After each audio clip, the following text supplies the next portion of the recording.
নৱপ্ৰজন্মৰ সঁহাৰি জ্যেষ্ঠজনৰ আশীৰ্বাদ সকলোৰে যি সঁহাৰি পাইছোঁ সেই সঁহাৰিত মই উৎফুল্লিত আৰু ভাবিছোঁ যি হয় ভাল হ'ব।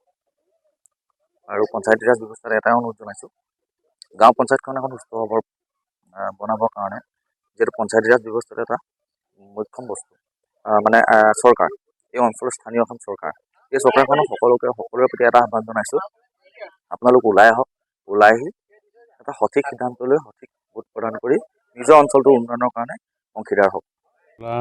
বদ্ধভাৱে ৰাইজে ভোট প্ৰদান কৰিছে, দেখা পাইছোঁ পুৱাৰ পৰা ভোট চেণ্টাৰসমূহত যথেষ্ট সমাগম হৈছে। আমি আশাবাদী ৰাইজে আমাক আশীৰ্বাদ প্ৰদান কৰিব। এইটো চেণ্টাৰ আমাৰ এই মৰিদাৰি যিটো চেণ্টাৰ, এই চেণ্টাৰটো আমাৰ আঞ্চলিক পঞ্চায়ত আৰু আমি ZPC, তাৰমানে এই পঞ্চায়তৰ ভিতৰত এইটো এটা চৰ্চিত চেণ্টাৰ। গতিকেলৈ এই চেণ্টাৰটোত যথেষ্ট ৰাইজে চকু ৰাখে আৰু যথেষ্ট সুন্দৰ বাতাবৰণ, প্ৰতি বছৰে সুন্দৰকৈ ইয়াত ভোট গ্ৰহণ কৰে। আমাৰ গাঁৱলীয়া ৰাইজবিলাক আচলতে সহজ সৰল।